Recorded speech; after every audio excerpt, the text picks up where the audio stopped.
আজকে হবে গরম ভাতের সাথে নরম নরম ভর্তা। কেমন হয় চলুন তো পুরো ভিডিওটি দেখা যাক। হ্যালো গাইস, আসসালামু আলাইকুম। আজকে আপনাদের জন্য নিয়ে এলাম দুটো রেসিপি একসাথে। তো প্রথমে আমি রসুনগুলোকে এভাবে ছিলে খুব সুন্দর করে পরিষ্কার করে এভাবে তেলের মধ্যে ভেজে নিব।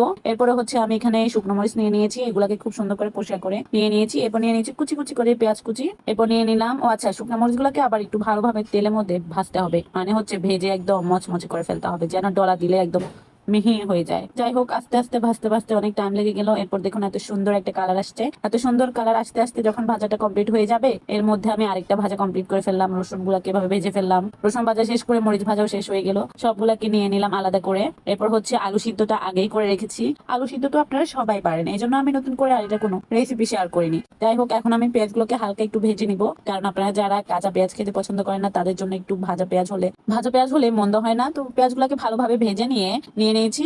এই জন্য একটা বাটি নিয়ে নিলাম, আর বাটিতে একটা একটা করে শুকনো মরিচ নিয়ে নিচ্ছি। আচ্ছা, শুকনো মরিচের মাথা সহ কি ভর্তা করে ফেলবো? এটা তো হবে না, অবশ্য মাথা ফেলে দিতে হবে। যাই হোক, এরপরে হচ্ছে যে শুকনো মরিচের যে মাথাগুলো আছে এগুলো হচ্ছে যে খাওয়া যায় না, ওগুলো ফেলে দিলাম। ফেলে দেওয়ার পরে শুকনো মরিচ গুলাকে সুন্দর করে দড়াই মাছাই করে এভাবে মচড়িয়ে এরকম গুঁড়া গুঁড়া করে নিয়েছি। আপনারা যদি গরম গরম না এরকম মচমচে ভাঙেন তাহলে কিন্তু একদমই গুঁড়া হবে না। তো আমি প্রথমে এরকম ভালোভাবে দড়াই মাছাই করে ছোট ছোট করে নিয়ে নিয়েছি, মানে একদম মিহি করে নিয়েছি। এরপরে নিয়ে নিলাম একটু অল্প পরিমাণে লবণ।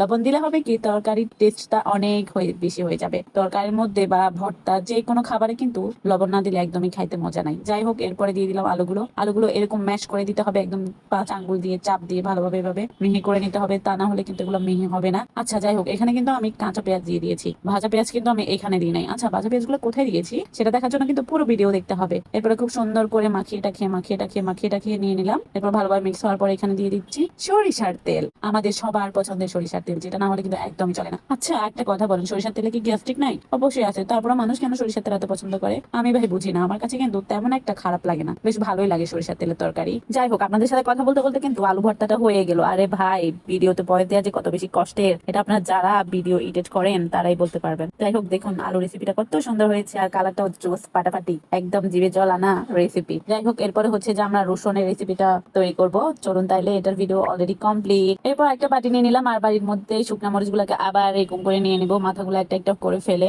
মরিচগুলোকে খুব সুন্দর করে এরকম মাখিয়ে টাখিয়ে নিতে হবে। আমি এখানে 3টা মরিচ নিয়ে নিয়েছি, বেশি নিলে ঝাল হয়ে যায়, এই জন্য ভয়ে বেশি নিতে পারি নাই। যাই হোক, আপনারা যদি ঝাল অনেক বেশি খান অনেক অনেক বেশি দিতে পারেন, আবার যদি কম খান কিন্তু অনেক কম দিতে পারেন, আবার না দিলেও চলবে, কোনো সমস্যা নেই। ভর্তা হাত দিয়ে মাখাইলে সেটা ভর্তা হয়ে যায়। এটা যাই হোক, আপনি যখন হাত দিয়ে মাখাবেন সেটাই ভর্তা হয়ে যাবে। যাই হোক, আমি এখানে একটু অল্প পরিমাণে লবণ নিয়ে নিয়েছি। এরপরে ভেজে রাখা পেঁয়াজ গুলা দিয়ে দিব। দেখুন পেঁয়াজগুলো কি সুন্দর লাগছে দেখতে, একদম পুরো পেঁয়াজ বেরেস্তার মতো হয়ে গেছে। যাই হোক, এখানে পেঁয়াজ সবগুলা দিয়ে দিব। পেঁয়াজ দেওয়ার পরে কি দিব বলুন তো? রসুন। যে রসুন গুলাকে আমি সুন্দর করে সরিষার তেলে ভেজে ভেজে রেখেছি সেই রসুন গুলা দিয়ে দিব। আর রসুন